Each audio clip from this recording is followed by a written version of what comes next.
Hello, Spalding County. My name is Zachery Fuller. I'm the president of the Young Democrats of Spalding County chapter. We are chartered with the Young Dems of Georgia and with the Democratic Party of Georgia. I'm at the Griffin-Spalding Public Library right now, the Flint Regional Library as it's also called. And today I would like to address the state of the county for 2023. Since, we've heard the state of the state, the state of the union, but what about Spalding County?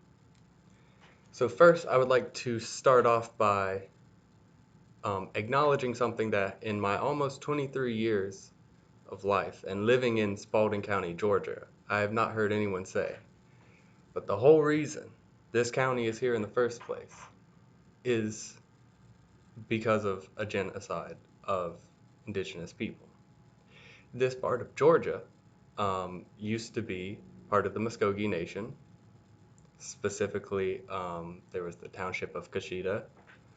I will let indigenous people speak for themselves about that history, but in 1830, President Andrew Jackson signed into law the Indian Removal Act, which forcefully relocated Muskogee, Cherokee, Choctaw, Chickasaw, and Seminole tribes, which Muskogee, also known as the Creek tribes, relocated them.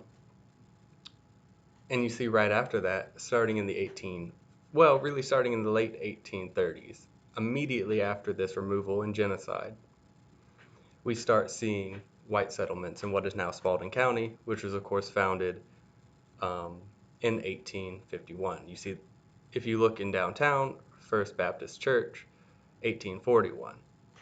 There's a reason that is in these specific decades that Spalding County was founded.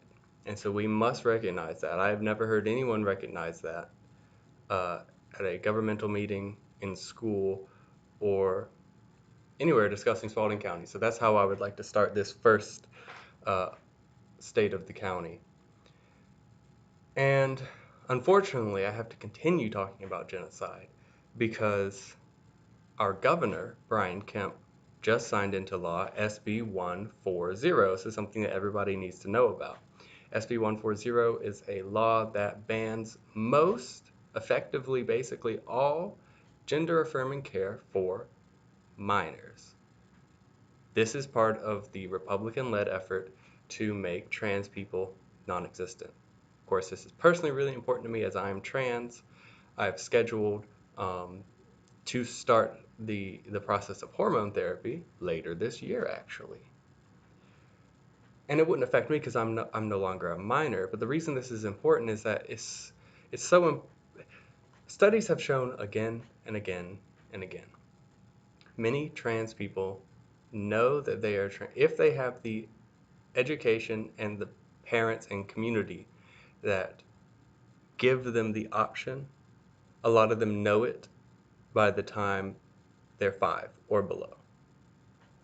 That doesn't mean that, because Republicans will say, well, we don't need to be doing these life-altering surgeries and stuff. Nobody's doing that. Literally nobody is doing hysterectomies or phalloplasties or anything like that. None of that is happening to children.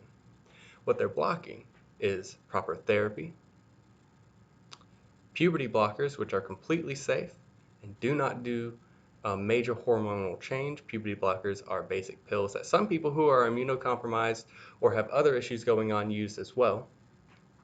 Just block your natural pubic hormones. And so what this does for trans kids is when they get to the age where they were to start puberty, it just keeps them from going through it. It doesn't change their body at all, other than it delays the effects of puberty. These are the major things that we see the state government blocking. And of course, this goes on top of the efforts of so many places and so many school districts that block trans people from participating in extracurricular activities, particularly sports. It's an erasure of an entire group of people from public life. And if you need a good example, just look at CPAC. There was a speaker there, Michael Knowles, who specifically said that trans people in general need to be removed from public life. It is the rhetoric of genocide. Because they will say trans ideology does not exist. There is no trans ideology. Me, as a transgender person, I do not follow transgender ideology because that's not a real thing. It's trans people. They just don't have the cojones to say we want to get rid of trans people because that's a genocide, but that is exactly what they mean. The Young Dems, our chapter, the Spalding County chapter, is promoting safe spaces for trans people and neurodiverse people as well. As neurodiverse people, specifically autistic people, tend to have a higher rate of being transgender. We are trying to promote safe spaces. It's one thing we do here every month at the Griffin-Spalding Library. It's an all-inclusive game day so that anyone can show up and unmask. Also, this year in June, we are hosting our 3rd annual Griffin Pride. Now, it didn't used to be the Spalding Young Dems Griffin Pride, and it still isn't. It is open to the public. In 2021, I was fortunate enough to host and organize the first Griffin Public Pride at City Park, and we did it last year as well, and we're going to be doing it again this year. Public displays of queerness. Super important to create spaces in society for queer people. The public city park is a place for all residents to feel safe and to escape and be happy and have a recreational space where they can be accepted.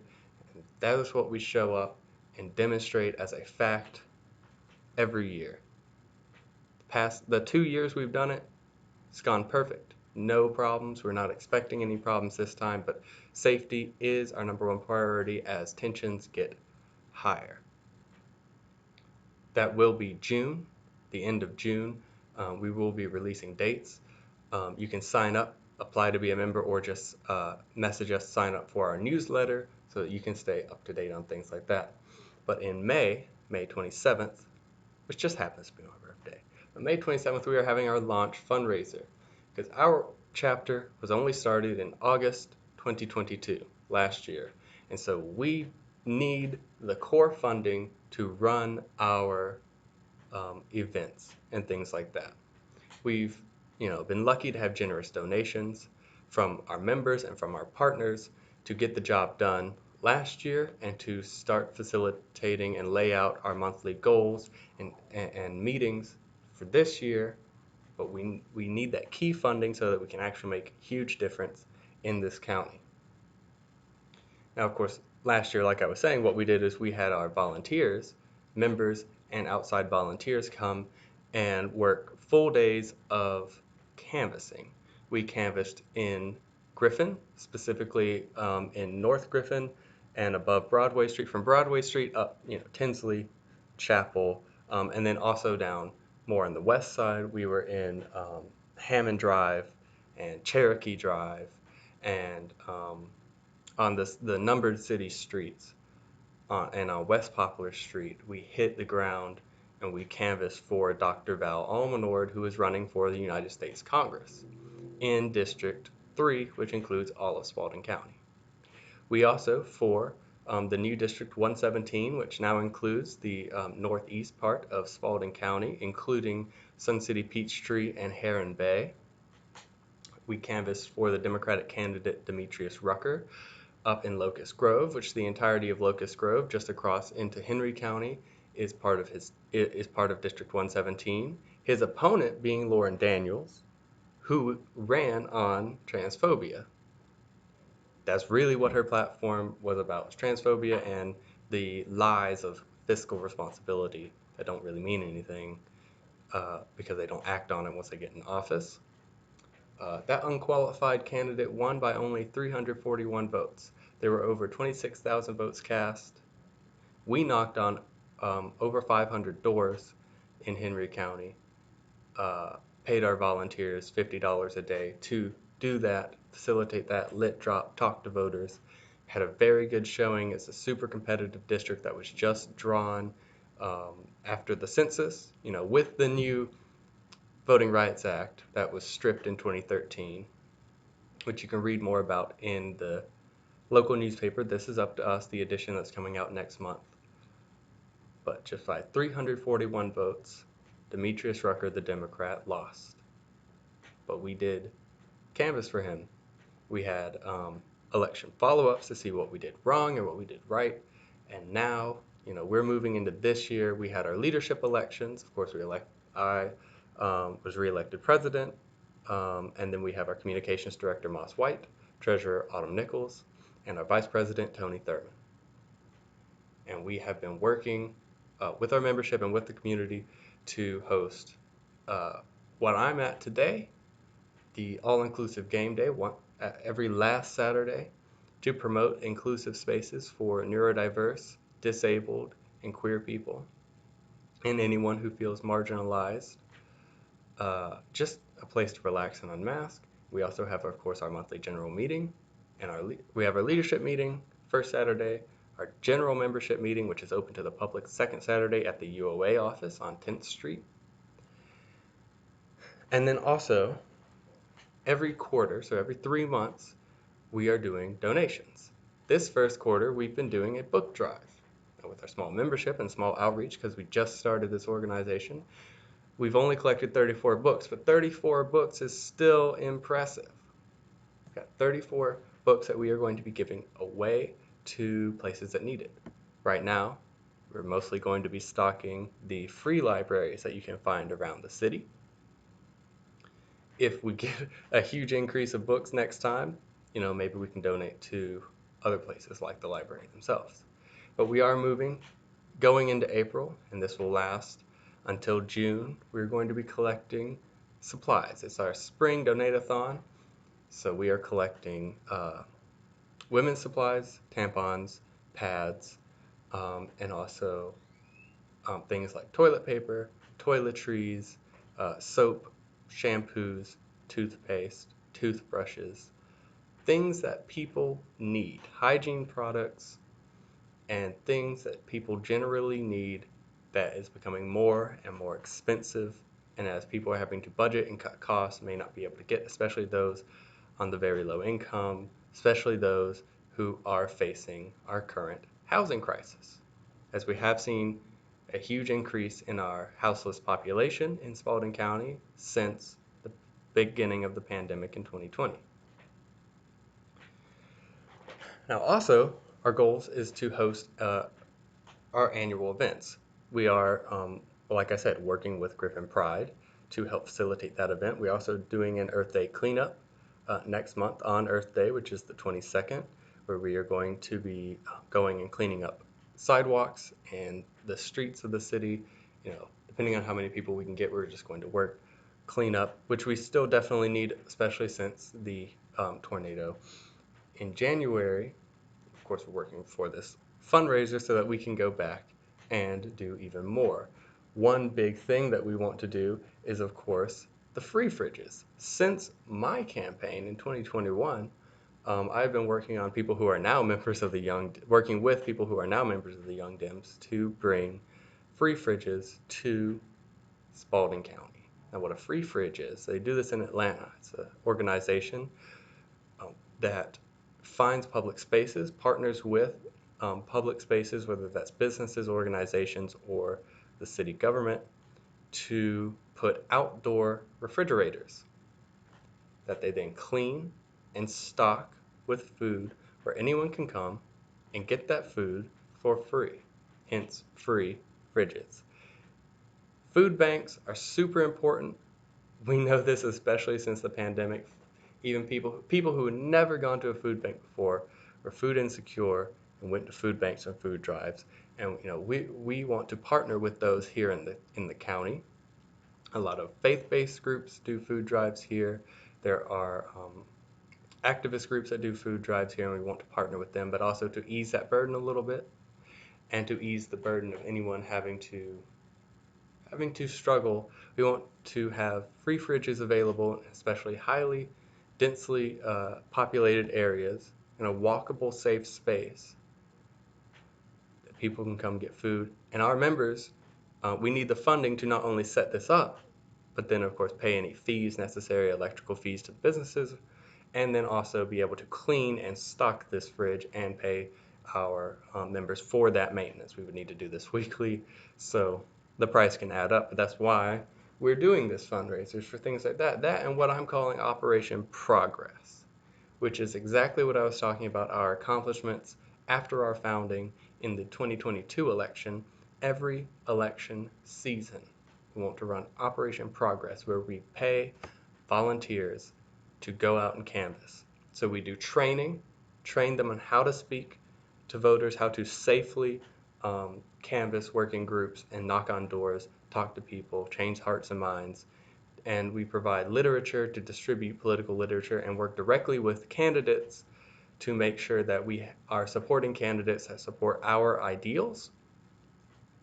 You know, no BS. We want candidates that support our ideals and will help our county actually progress, because not all Democrats are built the same. I always say that politics isn't just politics is not team sports. Politics is about results.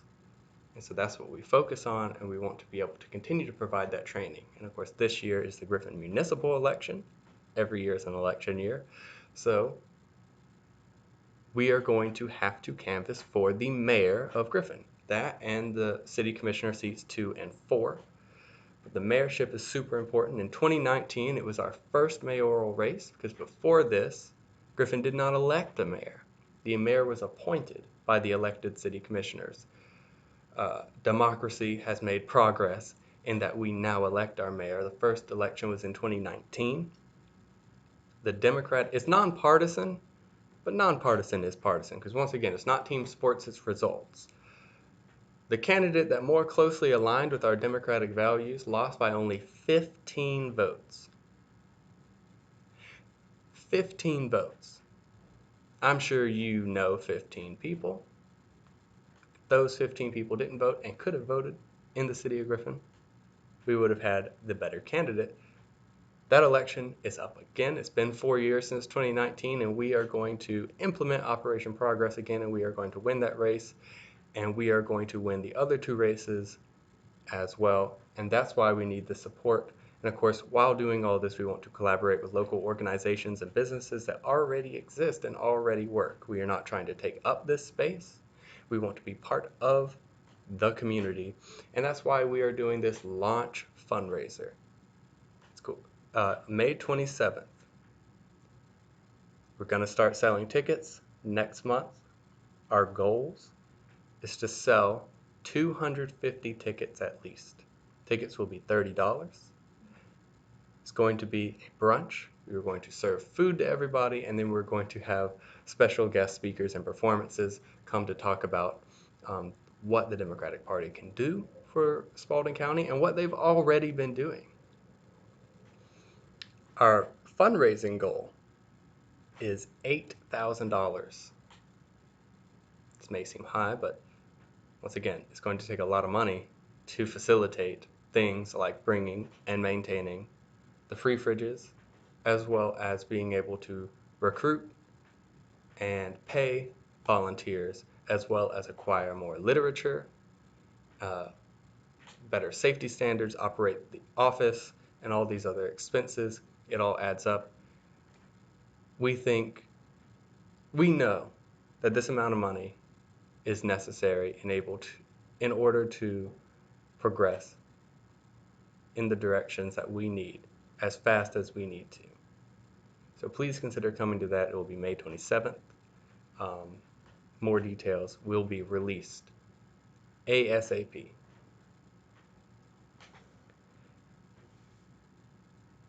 So I did mention the Earth Day cleanup on Earth Day, April 22nd. We are fielding volunteers, unpaid volunteers, so please apply if you have the day free or you have some free time, and we are going to find affected communities that need cleanup. We're kind of accepting applications from community members of where we need it.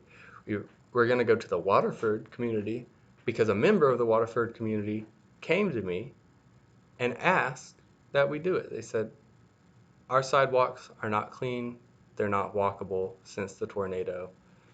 Please help us out. If your community needs that, and if we can get the amount of volunteers necessary, we're going to go out there with trash bags, carts, gloves, and we're going to clean up trash, hopefully clear the sidewalks so they're more usable. We'll bring brooms, all that, just to make a better, cleaner, safer society for us in Griffin-Spalding County. Speaking of the 2022 election results, I'm both proud and disappointed in our county's voters. I'm proud because in the primary election, which is also when we elect our school board members, our Board of Education, all three of our, it's nonpartisan, or I think it's nonpartisan. Nonpartisan isn't a real thing, though. That's basically a legal term. Our Democratic candidates on the school board, the only board in Spalding County that Democrats have a majority on, all three Democratic members were up for re-election. All three had far-right challengers, including the competitive District 5. We won re-election in every single seat, maintaining our majority. So big shout out to those candidates, Centel Brown in District 1, Zachery Holmes in District 3, and of course the former chair, Sue McDonald, in District 5. The chair that was appointed this time was young, progressive Centel Brown. We can win locally, and that's the most important places to win. Now, why I'm disappointed is voter turnout for the midterms was definitely down on the Democratic side. This happens a lot in the midterms because a lot of Democratic voters only show up for presidential elections, even though elections happen every year, and arguably the presidential election is the least important one. The midterms on the governorship and the statewide level, we lost worse than we did in 2018 because of low turnout and independent voters siding with Brian Kemp. I want to be clear to anyone listening to this now because I like being clear. Brian Kemp is just as bad as all the other Republicans. We've heard from voters and from pundits saying that he's liked because he's differentiated himself from Donald Trump.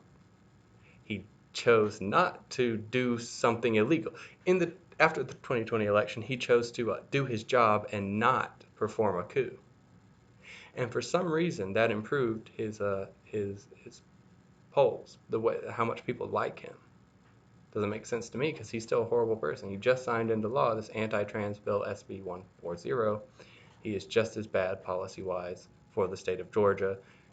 If we want to move past right-to-work laws, if we want to move past anti-LGBTQIA plus legislation, if we want to move forward with job opportunities, a clean, sustainable environment, better transportation, better health care, all the things that would benefit our state, he's not the candidate to do it.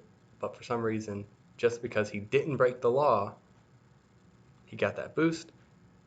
Disappointed about that, but it is what it is, and we will move forward and fight anyways. An election loss is not a lost battle is not a lost war.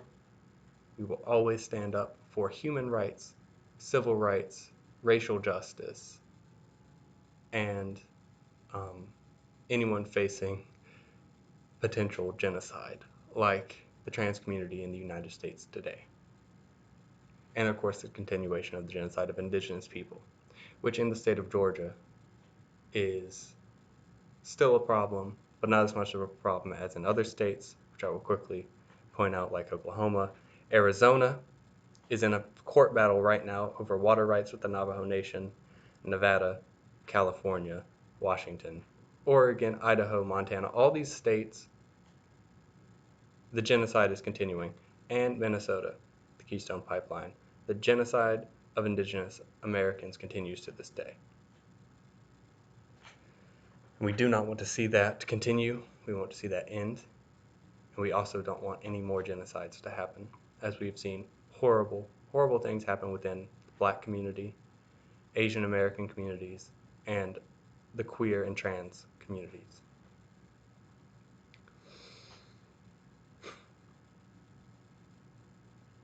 But moving into more positive things, the disaster relief efforts have been inspiring in Griffin. Now, there's still a lot more to be done, especially a lot more to be asked of the city government, who still is slacking on the sidewalk cleanup that was guaranteed, and still has to be asked to do their job. Now, it's been pointed out that if you have an issue with disaster relief and you call the city government, they will come and help you, and I'm very glad for that.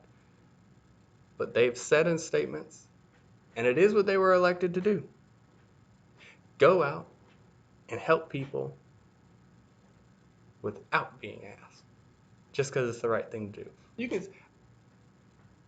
You can see on my street, I live on West Poplar, near Highway 16, near Griffin High School. There are still places with trash that the city said would be picked up. If placed on the side of the road, that's not been picked up. Now, I'm glad for the quick response in power outages and in partnering with shelters and temporary disaster relief. And I want to give a big shout out to FEMA, SBA, and other federal institutions that recognize, under the Biden administration, recognize that Spalding County was specifically affected. Meriwether, Spalding, Henry County were all specifically affected and received federal relief. Very glad for that. And I'm also very glad to see community organizations and just members going out and helping. There were many food banks and shelters that upped capacity and upped their workforce in order to help people who lost their homes. There was over 7,000 members of our community whose houses became temporarily, if not permanently, unlivable. I hope that most of them were able to seek shelter because we had these temporary shelters from the Red Cross, from FEMA, and from local churches and from local institutions like, shout out, Promise Place and other housing efforts. We had food banks increase production, and you had donations from different places to those food banks to ensure people had food, especially when power outages. They were FEMA provided relief to food loss for a couple weeks, and until they left on the 20th of March, 5 days ago, they were doing personal property replacement. So I'm very glad for that. And of course, there was the organization GRACE, the Griffin Resource Allocation Coalition Enterprise, that came together, brought people together to tell the community, especially underserved communities like our very large Black community, giving them the proper education about FEMA, SBA, and the relief available to them. A lot of people got scammed. Grace was trying to specifically do information warfare, which is one of the most important types of making sure that you know what is and isn't a scam, and you know what you are entitled to get in relief. Whether you lost your home was damaged, your personal property was damaged, you lost food, you lost power, you had to get a hotel, whatever it is, or you need a loan for your business or home, the best strategies were compiled by the Grace team. Shout out to Reverend Willie Williams for facilitating all that. Training was given to volunteers. People hit the streets, got it done. Very proud for that, and I'm very happy to have partnered the Young Dems with Grace. We still see the effects of the tornado today, and we will probably for years. But luckily, came together and helped a lot of people live and get their lives back together. Now, for our organization, I do want to go forward with a better policy for the internet and social media and communications in general. We've completely overhauled our social media. So our old social media, if you're still on that, disregard that. We've set up a new email, YoungDemsOfSpaldingCo @mail.com. We see these massive monopolies, Google, Facebook, Tencent, TikTok, Amazon, all these, Twitter as well. Not quite a monopoly Twitter, but still corrupt. Don't trust these data harvesting institutions that undermine democracy, privacy, and freedom. So we are moving to a more inclusive policy where we used to use Facebook Messenger to get to our members. If you want to contact us, please email us at YoungDems, D-E-M-S, of Spalding, S-P. I'll just spell it all out. YoungDemsOfSpaldingCo at mail.com to email us. You can contact me personally at my new phone number, 678-588-9068. You can text or call me. I like to be available as a president. And then also, if you want to be part of our organization, we can of course send you the application. We're working on formulating a new application right now, a new application process. We will definitely get you applied and into the Discord. That's the main thing, is how are we going to get communication to our members? Discord is a widely used communications app, especially by gamers. And we trust it with our data and with our privacy a lot more than we trust Meta or Facebook, or Amazon or Google or any of these other corporations that time and time again in the United States and abroad turn against its users at the drop of a hat. It will pick up a penny, even if it means leaving behind millions of people. So, send me personally a friend request. My Discord handle is Xenerock number 2402. So that's XENEROCK hashtag 2402. Send me a message saying you'd like to be a part of the Young Dems, and I'll add you to our Discord server. And any accessibility needs we will try and meet. So that's how we're moving forward. I have created a couple of social media accounts and we are trying things out.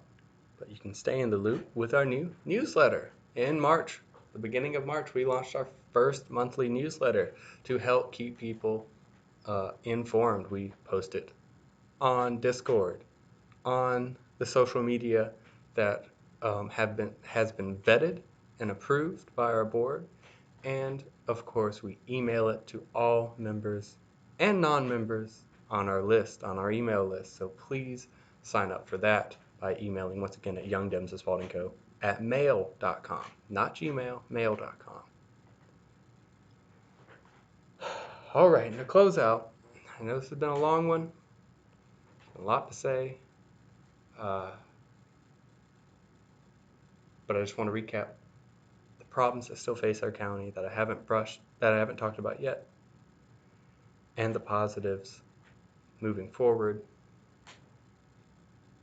The first main thing that I couldn't talk about the state of the county without talking about is that our non-elected, our appointed election board is still run by fascists.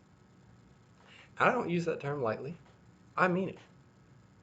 I'll say them by name. This is the state of the county, and Ben Johnson, the second time voted the chair, member of the Spalding Republican Party, CEO of Liberty Technology, and known crypto fascist, is still working to undermine election integrity and security in Spalding County in order to change the results from those that the voters cast on the Dominion systems that we use, because the state of Georgia, including Spalding County, uses Dominion systems, which in court has been proven to be safe.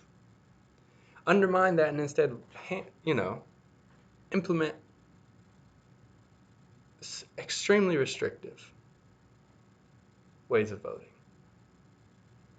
And basically have the power to overturn elections. That's what Ben Johnson wants, and we have had people, including our 2 Democratic members, try and fight against this, but with our state representatives and state Senate backing him, with him still being there, and the other 2 Republicans on the board James Newland and Roy McClain continually choosing partisan politics over actual freedom and democracy, small d democracy. We still have this fight every single time an election comes up.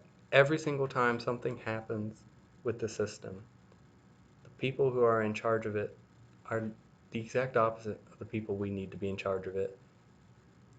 We've been working to try and get Ben Johnson off the board and to fix and repeal HB 769, the voting restriction bill that added on to SB 202, also known as Jim Crow 2.0, that affected the entire state.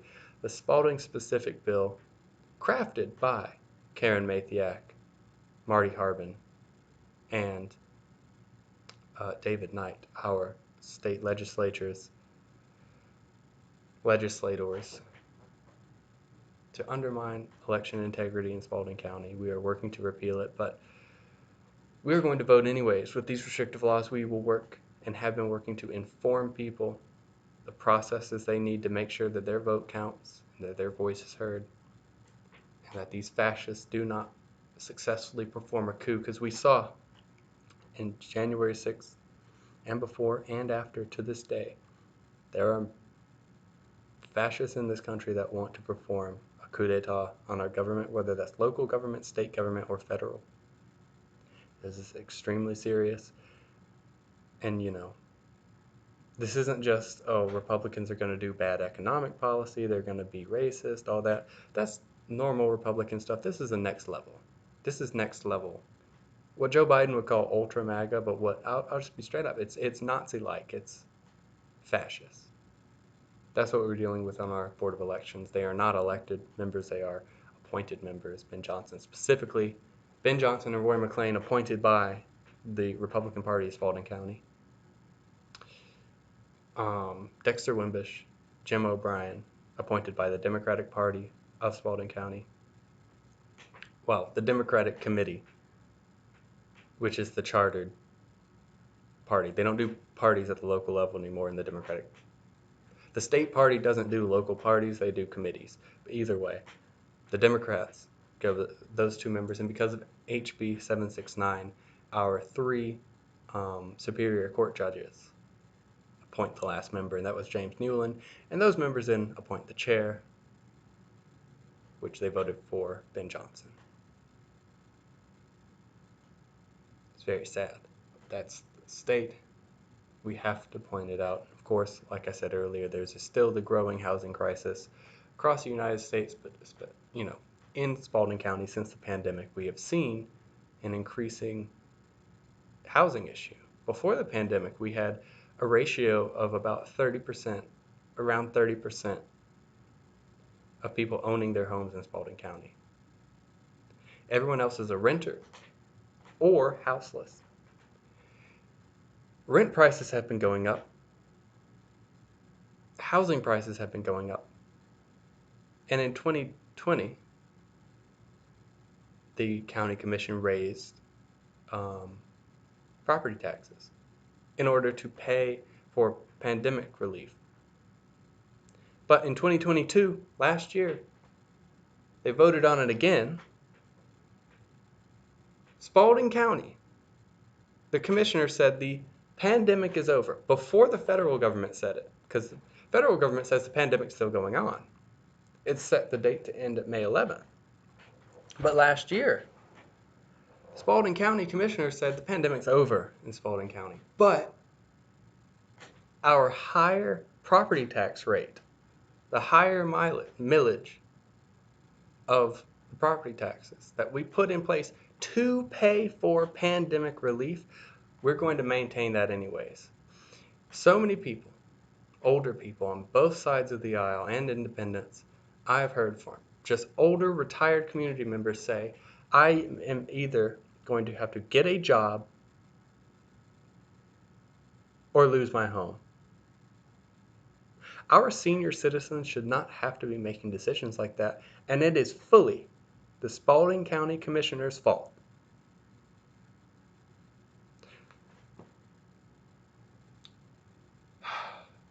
I just want to leave it there. That issue makes me extremely frustrated, and I will just leave it there. But there's a lot to say about the housing crisis that is still going on and still getting worse as rent prices continue to rise, as the property tax rate is still too high, and as we have more renters than homeowners. And we still have buildings sit empty. Even in Spalding County, we still have buildings sit empty. For what? We have people living on the street, dying on the streets, buildings sit empty, prices are too high. I don't know why we allow this. And of course, we also are still facing corruption in our judicial system and by gang violence. Big thing you've seen probably in the Griffin Daily News is a tragic fatal shooting of an alleged 11-year-old girl in Spalding Heights due to gang conflict. We do still see the impact of gang violence, especially in our black communities here. And of course, we need to work to prevent that and give people opportunities to where they don't need to be in a gang, don't want to be in a gang. But instead, we see that our judicial system is corrupt as well. Of course, we have a large police budget here. We just saw the ousting of Mike Yates as the police chief, which is great, because he was horrible. But I do not see just changing who the person is making police relations better with the community. Of course, we've seen police killings and shootings in Spalding County. We've, of course, seen the police kill members of our community as well. And our district attorney for the Griffin Circuit, which, to be clear, the Griffin Judicial Circuit is the entirety of Fayette County, Spalding County, Pike County, and Upson County. Our elected district attorney, Marie Broder, continues to abuse the RICO laws, imprisoning without trial members of the black community specifically in the Upson County Jail, once again without trial, under the vise of the RICO laws, usually without evidence, as that's how the RICO laws work, is the only evidence you need is gang affiliation, and gang affiliation qualifies as any time a person is in public, including their own vehicle, with 2 or more people. For example, if you are in a car, and the RICO laws are statewide. So in Georgia, if you are in a vehicle, and there's someone in the passenger seat and someone in the back seat, a police officer can pull you over and arrest you for gang suspicion. That's the law. People from all over the state, the largest number being from Chatham County, where Savannah and Pooler is, from Chatham County, are being arrested and then shipped to Upson County, which is important to Griffin because we are the voters that elect the person, the district attorney, that decides this. They are put in the Upson County prison, and then their trial is just delayed. Usually very little to no evidence of actual wrongdoing.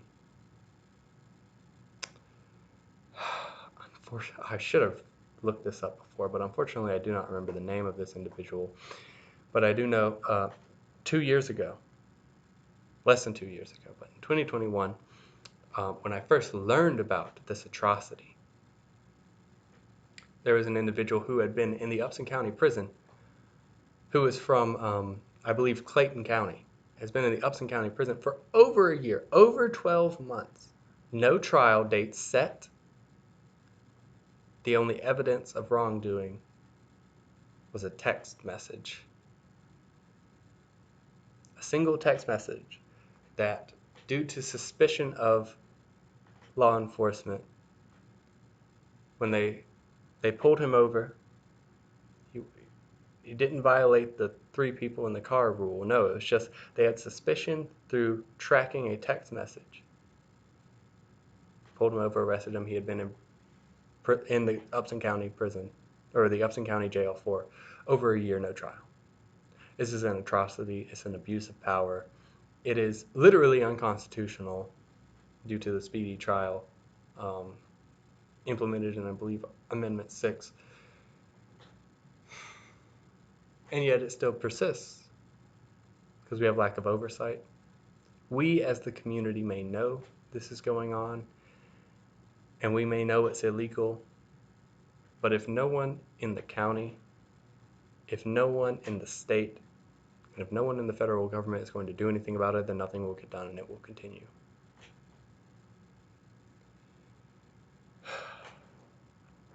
So that's what we're facing. I will do my closing in more positive, though.